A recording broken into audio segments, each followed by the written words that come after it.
جس نے ٹھنڈی کا موسم دیکھا ہے، جس نے غلامی دیکھا ہی نہیں، وہ غلامی کیا سمجھے گا؟ ہم اور آپ جہاں چاہے وہاں جا سکتے ہیں، جو چاہے وہ کھا سکتے ہیں، یہ آزادی ہے۔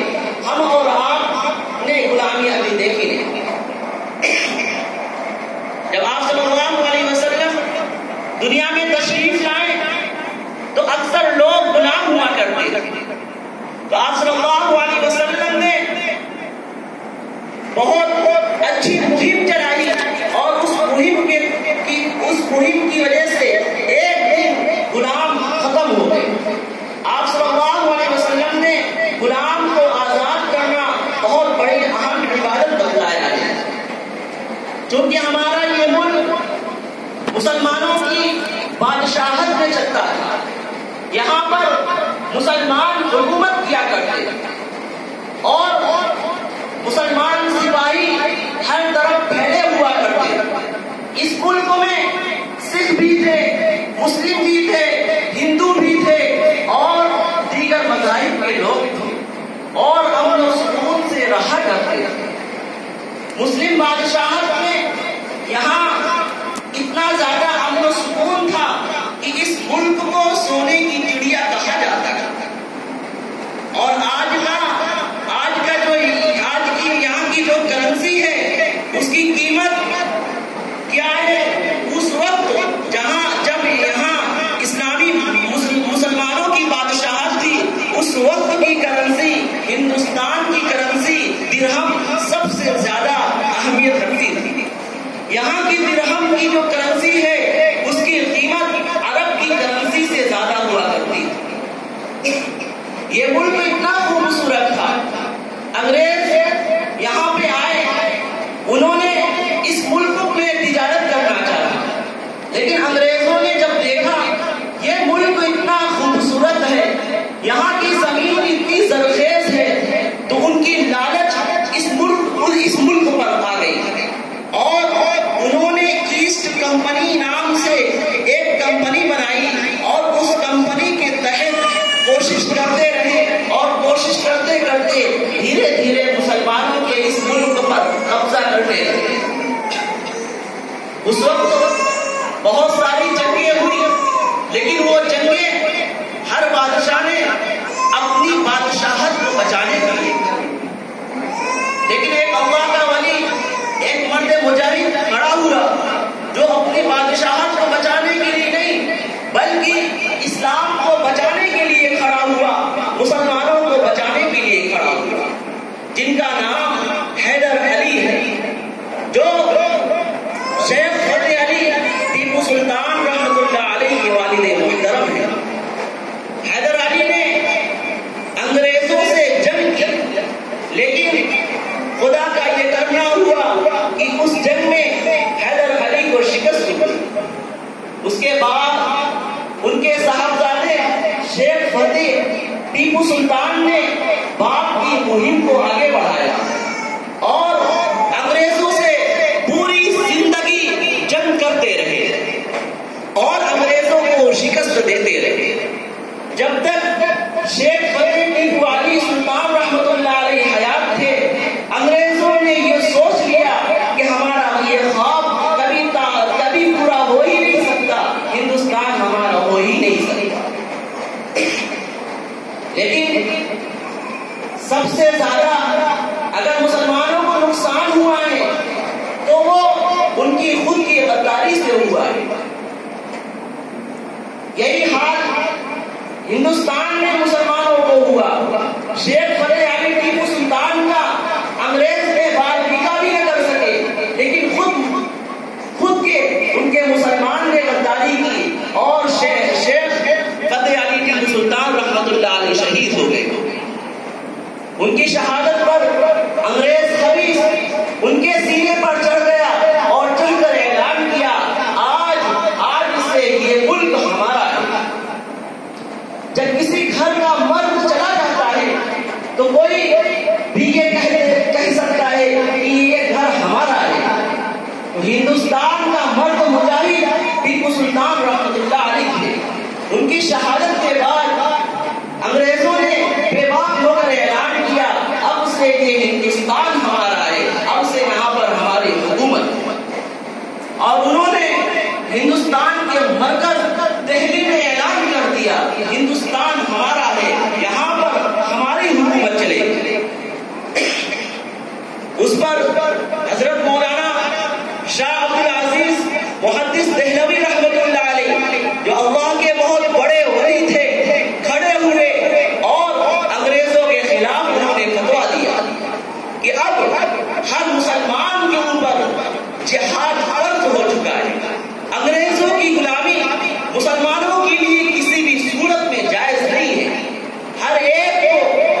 میدان جہاد میں اترنا پڑے گا۔ حضرت شاہ عبدالعزیز محدث دہلوی رحمۃ اللہ علیہ کی فتوے سے ہر نوجوان کھڑا ہو گیا اور مسلمانوں نے پوری زور بازو سے اپنا پورا زور بازو لگا کر انگریزوں سے جنگ کی۔ 200 سال تک انگریزوں سے جنگ ہوتی رہی، تنہے تنہا مسلمان میدان میں لڑتا رہا۔ کیوں نہ لڑتا؟ جب کسی کے گھر پہ حملہ ہوتا ہے، جب کسی کے گھر پہ قبضہ ہوتا ہے تو پڑوسی رکھوالی نہیں کرتا، پڑوسی حفاظت نہیں کرتا، گھر والا ہی حفاظت کرتا۔ کیونکہ یہ ملک مسلمانوں کے قبضے میں تھا، یہاں حکومت مسلمانوں کی تھی، اسی لیے مسلمان کھڑے ہوئے۔ مسلمانوں نے اس ملک کو بچانے کے لیے اپنی جانوں کو قربان کر دیا، اپنی بیویوں کو بیوہ کر دیا، اپنے بچوں کو یتیم کر دیا، سب کچھ قربان کر دیا۔ 200 سال تک تنہے تنہا مسلمانوں نے قربانیاں دی، علماء نے قربانیاں دی، یہاں تک لوگ قسم کھا کے لکھتے ہیں کہ دہلی میں جو چاندنی چوک ہے وہاں سے لے کر پاکستان کا جو خیبر ہے وہاں تک کوئی بھی ایسا درخت نہیں تھا جہاں کسی عالم کی لاش نہ لٹکی۔ ہر درخت پر کسی نہ کسی عالم کو پھانسی دی گئی ہے۔ 14,000 علماء کو شہید کیا گیا۔ علماء کے اندر یہ ہو گیا کہ اسی طرح اتنی بڑی تعداد علماء کی شہید ہوتی رہی تو ہندوستان میں علماء ختم ہو جائے گا۔ علماء کی میٹنگ ہوئی کہ کچھ ایسی تنظیم بنائی جائے، کچھ ایسا کیا جائے کہ علماء ختم نہ ہو، یہ کتابیں ختم نہ ہو، تو اس پر دارالعلوم دیوبند کی بنیاد رکھی گئی۔ اور دارالعلوم دیوبند کی بنیاد میں وہاں سے طلباء فارغ ہوئے، محمود پڑھانے والا، محمود پڑھنے والا، ایک استاد ایک طالب علم سے ایک بڑا ادارہ قائم ہے، اور وہاں سے مجاہدین نکلے اور اس ملک کو آزاد کرانے میں مسلمانوں نے اپنی قربانی پیش کی۔ سب سے زیادہ اس ملک میں جس نے پیسہ لٹایا وہ مسلمان تھے۔ حاجی ان کا نام، وہ ایک بہت بڑے اللہ کے ولی تھے، مسلمان تھے، اور اس ملک میں آپ دیکھیں آج بھی اگر کوئی یہاں کی دلکش چیزیں ہیں، خوبصورت چیزیں ہیں، آپ انہیں دیکھیں وہ مسلمانوں نے بنایا ہے۔ چاہے وہ لال قلعہ آپ دیکھیں وہ بھی مسلمانوں نے بنایا، تاج محل کی طرف دیکھیں وہ بھی مسلمانوں نے بنایا۔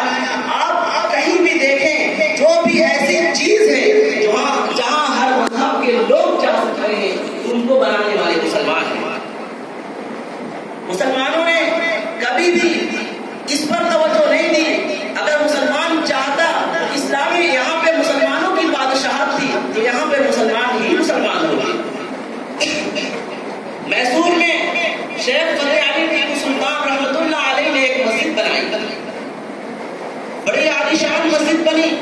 شیخ فتح علی ٹیپو سلطان رحمۃ اللہ علیہ نے اعلان کر دیا، وہ مسجد کی اوپننگ ہوئی عصر کی نماز کے وقت۔ عصر کی نماز اس مسجد میں پہلی نماز ہوئی، اور شیخ فتح علی ٹیپو سلطان رحمۃ اللہ علیہ نے اعلان کر دیا اس مسجد میں نماز پہلی نماز وہ شخص پڑھائے گا جو صاحب ترتیب، یعنی جس کی کبھی نماز نہ چھوٹنے سے کیا مراد، کبھی ترتیب اس کی فوت نہ ہوئی ہو، کبھی اس سے نماز قضا نہ ہوئی ہو۔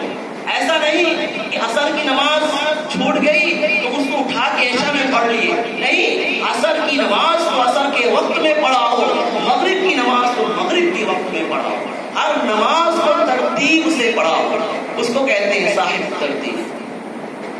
اتنا بڑا ہجوم تھا، کوئی ایک بندہ آگے نہ بڑھا تو حضرت شیخ ٹیپو سلطان رحمۃ اللہ علیہ آگے بڑھے اور آپ نے امامت فرمائی، اور نماز کے بعد آپ نے کہا، اے لوگوں، میں یہ راز کہنا نہیں چاہتا تھا لیکن یہ میرا راز کھل گیا، جب سے میں بالغ ہوا، جب سے میں نے ہوش سنبھالا، کبھی میری نماز قضا نہیں ہوئی۔ جس بچے کی ایک ایسے باپ نے پرورش کی، حیدر علی، جنہوں نے قرآن کی تعلیم میں اپنی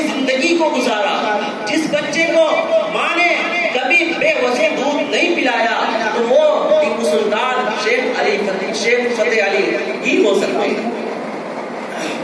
آج جو ہم تصویر دیکھا کرتے ہیں ٹیپو سلطان رحمت اللہ علیہ کی، اس کے بارے میں مولانا حسین مدنی رحمت اللہ علیہ کہتے ہیں کہ میں قسم کھا کے کہتا ہوں شیخ فتح ٹیپو سلطان رحمت اللہ علیہ کے چہرے پہ داڑھی۔ آپ خود سوچئے، وہ بندہ جس کی نماز قضا نہیں ہوتی تھی، وہ بندہ جس سے روزہ نہیں چھوٹتا تھا، وہ بندہ جو قرآن کا پابند تھا، نمازوں کا پابند تھا، کیا وہ داڑھی نہیں رکھتا؟ مولانا حسین مدنی رحمت اللہ علیہ کہتے ہیں میں قسم کھا کے کہتا ہوں ٹیپو سلطان رحمت اللہ علیہ نے داڑھی رکھی، لیکن آج ہمارے سامنے جو تصویر پیش کی جاتی ہے اس میں ٹیپو سلطان رحمت اللہ علیہ کو بے داڑھی دکھایا جاتا ہے۔ عزیز طلبہ، ہم سب کے سامنے اس مجلس کے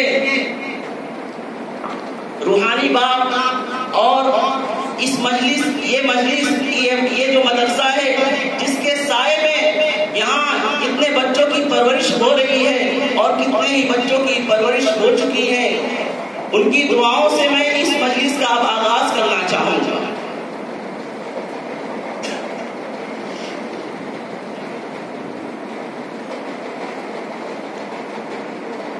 جب کوئی بھی مجلس